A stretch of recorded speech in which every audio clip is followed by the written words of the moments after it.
Après quelque chose, par un profond désir, et dit: Qui me fera boire de l'eau de la citerne qui est à la porte de Bethléem?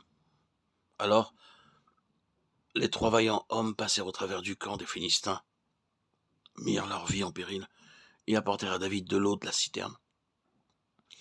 Ils étaient des vainqueurs. Qu'est-ce que fit d'eux des vainqueurs?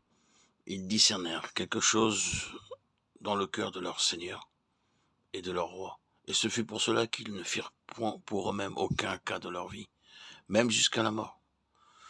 Vous voyez le principe? Le vainqueur n'est pas quelqu'un qui appartient à une certaine catégorie de gens qui parlent du vainqueur. Le vainqueur est quelqu'un ou une compagnie de ceux qui ont dans leur cœur cette passion qui gouverne tout, qui domine tout, non pas dans le but d'obtenir la bénédiction et des choses, mais que Dieu ait sa pleine satisfaction dans son peuple. Ceux qui ont vu avec des yeux ouverts ce que les richesses de la gloire de son héritage dans les saints signifient et qui ont attaché leur cœur. Remarquez encore la manière de s'exprimer, qu'il illumine les yeux de votre cœur pour que vous sachiez. Le vainqueur vient seulement en vue en un temps où le peuple du Seigneur a, de façon générale, perdu la vision et la position, de sorte que cette question est toujours trouvée être assurée par une compagnie relativement petite.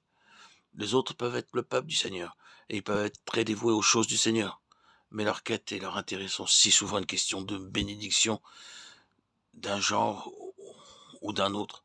Parfois, c'est celui de la puissance spirituelle, et leur prière est toujours en vue de la puissance. Ils pensent bien sûr en toute vérité à la puissance pour le service, à la puissance en vue de mieux servir le Seigneur, d'être plus utilisé. Eh bien, ce peut être cette bénédiction ou quelque autre bénédiction spécifique. Mais voyez-vous, ils recherchent des choses, oh combien, qui prient pour le réveil. Je ne dis pas que c'est mal de prier pour la puissance ou le réveil, mais tant de saints sont occupés avec des choses comme celle-là. Elles sont tout à fait bonnes, mais c'est quelque chose de différent. Non pas qu'elles soient erronées, mais c'est différent. Récemment, en lisant la parole, je fus impressionné en rencontrant deux choses. L'une d'entre elles était la grande bataille d'Élie, pour ce que nous pourrions appeler un réveil au Carmel.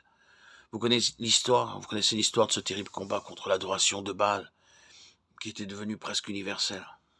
Comme l'autel fut rétabli et l'Éternel invoqué, que le feu tomba et qu'il eut une grande et puissante démonstration de puissance et d'attestation divine, ce même peuple s'écria aussitôt: c'est l'Éternel qui est Dieu.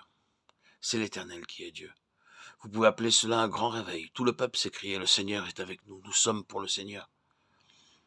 C'est l'Éternel qui est le Seigneur, nous sommes de son côté. Et très peu de temps après, Élie se trouve dans le désespoir. Je ne crois pas que ceci se produisit uniquement à cause de la parole de Jézabel. Elle a pu être la flèche de Satan dirigée contre Élie en un moment que nous appelons un moment psychologique. Mais je ne crois pas que cela explique tout.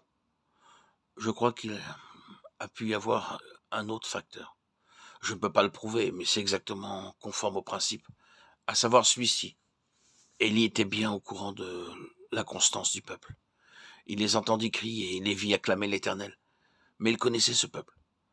Ce n'était que parce que quelque chose s'était produit de façon extérieure et objective et que le Seigneur avait accordé une manifestation et une démonstration de sa puissance, qu'ils étaient là en train de crier ainsi. Élie connaissait l'inconstance de ce peuple, il savait combien ils étaient instables et dans son cœur, il n'était pas satisfait. Ainsi, vous le trouvez dans un profond état de désespoir et répandant sa plainte devant le Seigneur. J'ai déployé mon zèle pour l'Éternel, le Dieu des armées, car les enfants d'Israël ont abandonné ton alliance. Ils ont renversé tes autels, et ainsi de suite. Maintenant, remarquez bien, et c'est là la chose qui m'a frappé. Ce n'est pas avant que les événements du Carmel aient eu lieu, pas avant que le peuple ait crié: c'est l'Éternel qui est Dieu, que le Seigneur dit à Élie: j'ai cependant 7000 hommes en Israël, tous ceux qui n'ont point fléchi les genoux devant Baal. Je me demande si vous voyez la signification de cela. Pour moi, ce fut une révélation. Voyez-vous, bien-aimés, les gens qui peuvent venir en foule en un jour où le Seigneur fait quelque chose de façon extérieure, en un temps de réveil, ne sont pas des vainqueurs. Ils sont là, parce que quelque chose se produit. C'est quelque chose de plus profond que Dieu désire.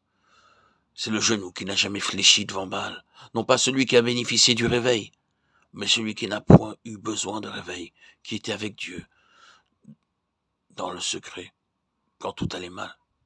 C'est frappant. S'il est exact que le cœur d'Élie disait oui, tout est très bien, ils peuvent s'engager de cette façon quand il y a une démonstration, quand la puissance se manifeste. Mais ils ne tiendront pas. Si les choses vont mal, et si tous les signes extérieurs sont enlevés, ils apostasieront de nouveau. Ce que je désire, c'est quelque chose de bien plus profond, mais je ne parviens pas à le trouver. Cependant, le Seigneur déclare, je le possède. 7000, qui ne crient pas, mais dont les cœurs m'ont accompagné tout le long du chemin. Ils n'ont pas besoin de réveil. Ils ont été vrais de cœur.